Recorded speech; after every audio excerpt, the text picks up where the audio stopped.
આપ જોઈ રહ્યા છો પ્રાર્થના સંદેશ ન્યૂઝ। હવે જોઈએ અગત્યના સમાચાર। ગંભીરા બ્રિજ પર ફસાયેલા ટ્રકને 3 દિવસોમાં બહાર કાઢવામાં આવશે। આણંદ વહીવટી તંત્ર દ્વારા પોરબંદરની મરીન સેલ્વેજિંગ એક્સપર્ટ કંપનીની મદદ લેવાઈ છે। ગંભીરા બ્રિજ પર ફસાયેલા ટ્રકને 3 દિવસમાં બહાર કાઢવામાં આવશે। આણંદ વહીવટી તંત્ર દ્વારા પોરબંદરની મરીન સેલ્વેજિંગ એક્સપર્ટ કંપનીની મદદ લેવાઈ છે। ગંભીરા પુલ તૂટી પડવાની ઘટના બન્યા બાદ ત્યાં ફસાયેલા કેમિકલ ભરેલા ટેન્કર બહાર કાઢવાની કાર્યવાહી સંદર્ભે આણંદ કલેક્ટર શ્રી પ્રવીણ ચૌધરીએ જણાવ્યું કે પોરબંદરની મરીન સેલ્વેજિંગ એક્સપર્ટ કંપનીની મદદ લઈ આગામી 3 દિવસમાં આ ટેન્કરને પુલ પરથી ખસેડી લેવાનું આયોજન છે। તેમણે જણાવ્યું કે ગંભીરા બ્રિજની દુર્ઘટના પછી જે એક ટ્રક ત્યાં ફસાયેલો છે તેને કાઢવા માટે વિવિધ તજજ્ઞોની મદદ લેવામાં આવી રહી છે। આ ટ્રકને ત્યાંથી રેસ્ક્યુ કરવા માટે ભારતમાં મરીન સેલ્વેજિંગના એક્સપર્ટ એવા પોરબંદરના વિશ્વકર્મા ગ્રુપની MERC marine emergency response centre દ્વારા આ ટેન્કરને કેવી રીતે ઉતારવું એ અંગેનો પ્લાન તૈયાર કરવામાં આવ્યો છે। ટ્રકને બહાર કાઢવા માટે પુલથી 900 મીટર દૂર રહીને ઉક્ત એજન્સી દ્વારા એક હંગામી ઓફિસ શરૂ કરવામાં આવી છે। ત્યાંથી આ સમગ્ર કામગીરીનું સંચાલન કરવામાં આવશે।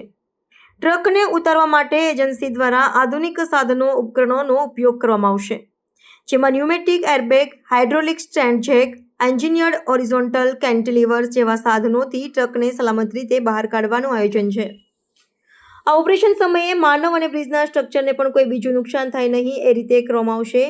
આ બંને બાબતોને ધ્યાનમાં રાખીને સમગ્ર ઓપરેશન આગામી 2 થી 3 દિવસમાં પૂરું કરવામાં આવશે તેમ વધુમાં જણાવાયું છે।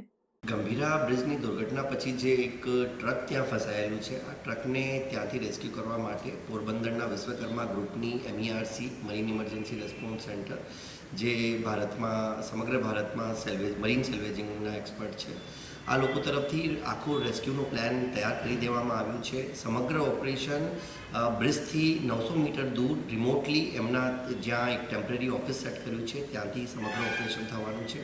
આ ઓપરેશનમાં એમના દ્વારા ખૂબ અત્યાધુનિક ઉપકરણોનો ઉપયોગ કરવામાં આવશે, જે ન્યુમેટિક એરબેગ્સ છે, હાઇડ્રોલિક સ્ટ્રેન્ડ જેક છે, એન્જિનિયર્ડ હોરિઝોન્ટલ કેન્ટિલીવર છે, આ ઉપકરણો થકી આ રેસ્ક્યુ કરવામાં આવશે, જેથી કોઈ પણ માનવ જીવનને જોખમ ના થાય આ ઓપરેશન કરતા સમયે, અને બ્રિજની સ્ટ્રક્ચરને પણ કોઈ બીજું નુકસાન નહીં થાય। આ બંને બાબતોને ધ્યાનમાં રાખીને સમગ્ર ઓપરેશન આગામી 2 થી 3 દિવસમાં પૂરું કરવામાં આવશે।